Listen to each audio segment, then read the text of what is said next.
Salem is a small, charming city on the North Shore of Massachusetts. You may know it from the House of Seven Gables, or from the movie Hocus Pocus. But I'm betting more of you know it from the witch trials. Townspeople turned against each other, accusing friends and neighbors of witchcraft. And in the end, at least 25 people died. And there's an idea that the whole witch panic happened because at least half of the town was tripping on acid, thanks to a fungus on their rye called ergot, which explains their hallucinations, paranoia, and everything else. It's a simple, satisfying explanation, and it's completely wrong. Experts have said for years that the ergot hypothesis doesn't make any sense based on a ton of data. So what really happened? Let's get into it. The events we now call the Salem Witch Trials began in 1692 in Salem Village. The local reverend's daughter and niece, 9-year-old Betty Paris and 11-year-old Abigail Williams, started having some strange fits. They'd scream, spasm, contort their bodies in bizarre ways, and even throw things. And soon after, 12-year-old Ann Putnam started experiencing the same symptoms. The girls blamed 3 people: Tituba, an enslaved Caribbean woman in the Paris household, Sarah Good, a homeless woman, and Sarah Osborne, a poor woman in town. And if you're catching on to a similarity in social status between these 3 accused women, well, you're onto something. After several days of interrogations, Good and Osborne maintained their innocence, but Tituba later confessed to seeing visions and agreeing to serve the devil by signing his book. She also said there were several other witches in Salem Village, and that set off a series of accusations, primarily coming from a group of preteen and teenage girls. Anyone accused was hauled in for questioning by the local authorities, and if they didn't like what you had to say, it was off to jail with you. No one was safe, from social outcasts to hoi polloi, senior citizens to children. And I do mean children. The youngest person to be arrested was Dorothy Good, who at the time of her arrest was 4 years old. The accusations didn't stop at the borders of Salem Village, although that was the epicenter.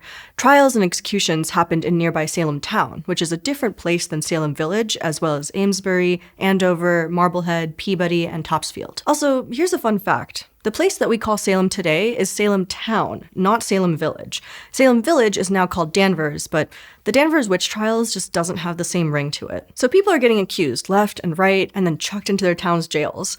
But the governor was in England at the start of all this, and because of weird colony laws, they weren't allowed to have any trials until he got back. Eventually, Governor William Phips arrived in Massachusetts in May of 1692, and basically his first action when he got off the boat was to convene an emergency court to take all these witches in the jails to trial. And during the trials, the allegedly curse-afflicted girls would cry out, convulse, and report sensations of being choked, pinched, bitten, or stuck with pins.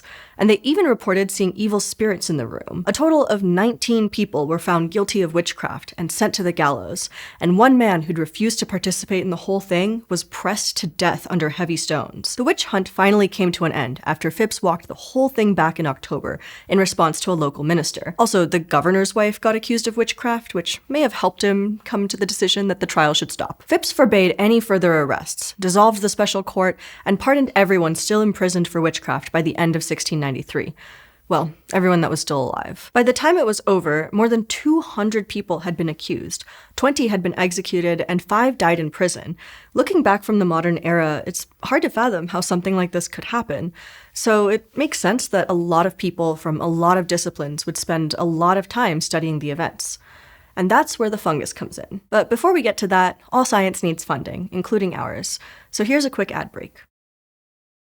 This SciShow video is supported by SendACake.com, the unique gifting experience for every occasion. SendACake sent us the birthday bubble box that shoots bubbles out of the top like a champagne bottle when you open it. You get serenaded with harp music, and then you get to eat the cake donuts inside. What more could you want? I mean, other than to relive that experience over and over again. And since these boxes can be reloaded and reused, you can relive that magic moment. If the person you're celebrating lives in the US, they could get this box tomorrow. Send a Cake offers overnight shipping to all 50 US states, and you can get them this box for 10% off using the code SciShow at sendacake.com.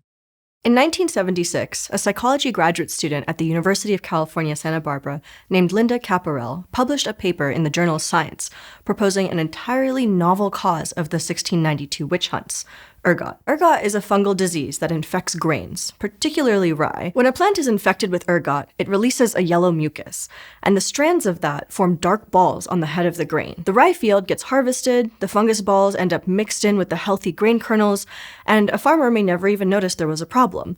Which is bad because eating the infected grains can cause a condition called ergotism, also sometimes known as St. Anthony's fire, which sounds way cooler. There are two types of ergotism, gangrenous and convulsive. Gangrenous ergotism results in, you guessed it, gangrene, which can eventually lead to limbs falling off the affected areas of the body. Convulsive ergotism, on the other hand, results in crawling sensations on the skin, ringing ears, dizziness, headaches, hallucinations, vomiting, diarrhea, and, well, convulsions. Those powerful hallucinations are caused by a few different compounds in ergot, but the most relevant is called lysergic acid, which is just a hop, skip, and a jump away from the drug LSD, which is what Caporel suggests led to the witch hunts. See, according to Caporel, the afflicted girls weren't making up seeing spirits flying around the room.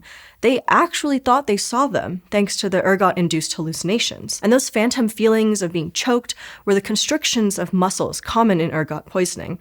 And that skin crawling and being poked with pins could also be explained by just tripping on lysergic acid. Plus, ergot infection is more common in grains after cool, rainy springs and summers.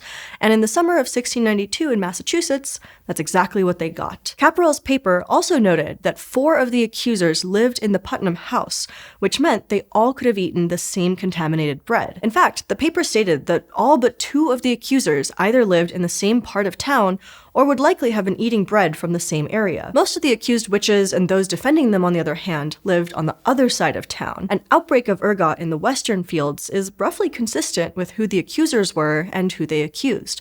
So basically, this paper posits that the accusers weren't lying about what they felt. They were just tripping on acid after eating bread made with infected rye. And this is the hypothesis that a lot of people have jumped on to explain what happened in Salem.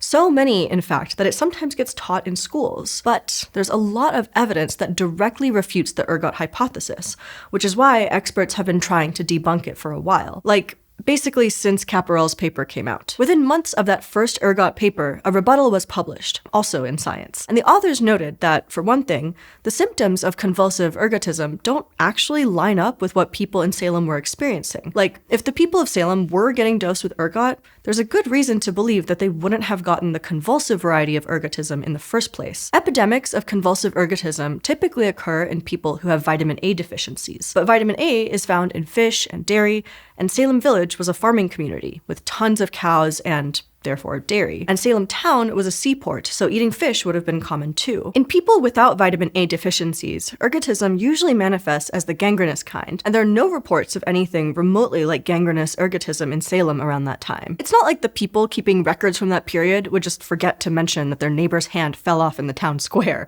And it's not just the type of ergotism that doesn't fit. Convulsive ergotism includes other symptoms, like digestive and skin issues, that just didn't seem widespread in Salem at the time. And there's the convulsive part. The historical record definitely confirms the girls were convulsing, but it also tells us when the girls were convulsing. And they were twitching pretty much on cue. Like, some records say they'd start convulsing when an accused witch would walk near them, or when the accused was told to look at them in the courtroom, or even when one of the other girls would start convulsing. If ergotism was causing the convulsions, you'd probably expect them to happen after eating rye bread, but not in response to these specific events. And those convulsions weren't the only symptom that Caporel attributed to ergotism that was actually pretty suspicious. The really enticing part of the ergot hypothesis centers around those hallucinations. But there's a big problem. See, not all hallucinations are created equal. We know what lysergic acid hallucinations feel like, because, not to narc, but some people take LSD on purpose. Or so I hear. Anyway, I don't know anything about it, obviously. Anyway, LSD hallucinations usually aren't fully formed people or animals or ghosts or objects, which were what the girls of Salem reported seeing. LSD hallucinations look more like auras, moving edges, like bright colors, or changes to depth perception. Plus, the form of lysergic acid in ergot only has 10% of the activity of LSD, so if anything, the hallucinations would be even tamer. And the problems with the ergot hypothesis don't stop there. We've only covered the reasons that an individual's symptoms don't match up to real ergotism. ergotism. But if you zoom out, things don't look any better. We can study ergotism like an outbreak, because essentially it is one. And like any other outbreak, there's a common pattern to how ergotism affects a community. In most convulsive ergotism outbreaks, entire households come down with symptoms, because every member of the family is eating the same bread made with the same infected rye. But in Salem, most afflicted girls were the only ones in their houses to start seeing witches. Children are more susceptible to convulsive ergotism than adults, so you could argue that maybe this was just a weak strain of the stuff. But in that case, we'd expect to see younger kids getting the sickest. Only one of the afflicted girls in Salem was under 10, while most of the rest were teenagers. And some of those teens had younger siblings or other kids living in their homes, and those younger kids didn't get sick. It's worth remembering that while we call this event the Salem Witch Trials, the events were not confined to Salem town and village. Witnesses who claimed they had seen witchy things lived in neighboring towns as well. For the ergot theory to hold water, either all of those towns would have to be getting rye from the same farms, or the ergot infestation would have had to have spread basically across the entire North Shore of Massachusetts, which would have left a lot more evidence behind. So while the ergot theory is both simple and compelling, the experts pretty much all agree that it's bunk. Just goes to show that diagnosing people who've all been dead for centuries is really hard work, and honestly, not even worth it a lot of the time. Okay, so it wasn't ergot. So what really happened to make all of Salem and beyond so paranoid about witches? It turns out that a lot of what happened in Salem, both to the afflicted girls and the society as a whole, could possibly be explained by a few insights from the world of psychology. Let's start with the first two afflicted girls, Betty Parris and Abigail Williams, who lived in the minister's house. Samuel Parris was one of the most powerful men in Salem Village, and was a fire and brimstone preacher whose sermons were all about the threat of witches, as well as a looming war with Satan, like literal Satan. And if that's how he talked in the pulpit, we can only imagine what he said to his family at home. That's a super stressful and definitely trauma-inducing environment for two young girls. That stress could have manifested as functional neurological disorder, sometimes called conversion disorder, which is a neurological condition that causes seizures, visual or hearing disruption, paralysis, tremors, and fainting. This is a really tough diagnosis to make from centuries afar, because in order to diagnose someone with functional neurological disorder, you need to rule out any other medical conditions first, which we can't really do at this point. But most of the symptoms do seem to line up with the fits that Betty and Abigail experienced. Of course, there were more than just two girls experiencing symptoms, and functional neurological disorders aren't terribly common, so it'd be unlikely that every single afflicted person had one. But they could have been experiencing a mass panic event, where functional neurological disorders spread through a population, sometimes to fatal extremes. The dancing plague of 1518 has been suggested to be a mass panic event, and mass panic events may have even happened in this century too. Back in 2011, at least 15 teenagers in New York all developed tics, twitches, and speech problems, one after another. After doctors ruled out as many environmental and infectious causes as they could think of, they speculated that the girls were experiencing a functional neurological disorder triggered by social media use and community stress. One girl started experiencing symptoms, and the rest followed. So some experts have suggested that that's what happened in Salem too. Started with Betty and Abigail, and then spread to the other girls who were in the town who were also experiencing their own stressors, like financial difficulties or physical violence. And we can also use psychology to understand what made the rest of the town so willing to accept that there were witches in their midst and get all murdery about it. It's pretty likely that at least some of the accusers were lying and made their accusations for selfish reasons. But that doesn't tell us why the rest of the town believed them enough to arrest and kill people. It's important to remember that witchcraft was very real to the people of colonial New England, and the people of Salem were primed to accept witchcraft as a legitimate accusation. They would have heard stories of witchcraft from other places across Europe, and even a few closer to home, like the case of Elizabeth Knapp in Groton, Connecticut, 20 years before. The ministers of Salem preached a holy war with the devil, and everyone knew the kind of tricks the devil pulled. So in their moral framework at the time, plenty of people thought that purging the towns of witches was important and even necessary to help the town survive. And that survival may have seemed far from a given, because Salem was going through it at the time. The colonists were deep in the throes of a war with both France and the local indigenous tribes, and the colonists were tired and traumatized. No word on how the indigenous people felt. But yeah, so taxes had gone up to pay for this war, which kicked off inflation and a rough economy, and that wasn't helped by the fact that fishing and lumber exports had also taken a hit, so money was tight.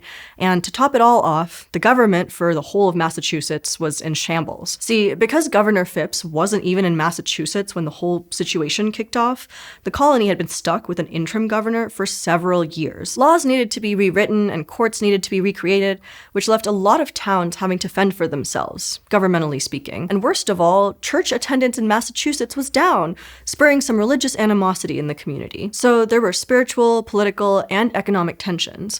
Basically, the area was a powder keg. Throughout history and across cultures, people have believed that some misfortunes are caused by people wielding magic for evil, and there's plenty of evidence that witch hunts spike during periods of social upheaval. Anthropological research indicates that accusations of witchcraft go up when people are looking for someone to blame for their misfortunes. In other words, when they're looking for scapegoats. In 2012, psychologists at the University of Kansas proposed that scapegoating serves a few purposes. For one, it can make people feel like they're in control of a bad situation. By blaming someone else and punishing them for it, they're taking an active role in protecting their community. I mean, that's what they think they're doing. It should be obvious that blaming certain subgroups of people for what's wrong in your community is, shall we say, counterproductive? And the second benefit to a scapegoat is that blaming other people for their woes allows the accusers to shift fault away from themselves and onto someone else. It's sort of like projection. I don't have to take responsibility for my part in a situation because those other people did it. It's protective for the individual and it facilitates community, as long as you're in the in-group. Unfortunately, we'll likely never know what exactly happened in Salem. In part, that's because so much time has passed, and historical diagnosis isn't always helpful. But historians also agree that there were probably multiple causes. Some accusers might have been experiencing functional neurological disorder, others might have had physical illnesses, others were just straight up lying, and the town was in such a volatile state that this one straw broke the camel's back, which is a lot less satisfying of an answer than girls were tripping after eating LSD bread. If you think about it, the widespread acceptance of that hypothesis has become a bit of a scapegoat in its own right. The hysteria and paranoia that gripped the people in Salem couldn't ever happen to us. We can protect ourselves from ergot. We would never be so misled that we'd turn on our friends and neighbors for our own self-interests. Right? But it's important to remember that anyone can be vulnerable to the social and contextual factors that lead to this kind of scapegoating, even if you're not so big on rye bread.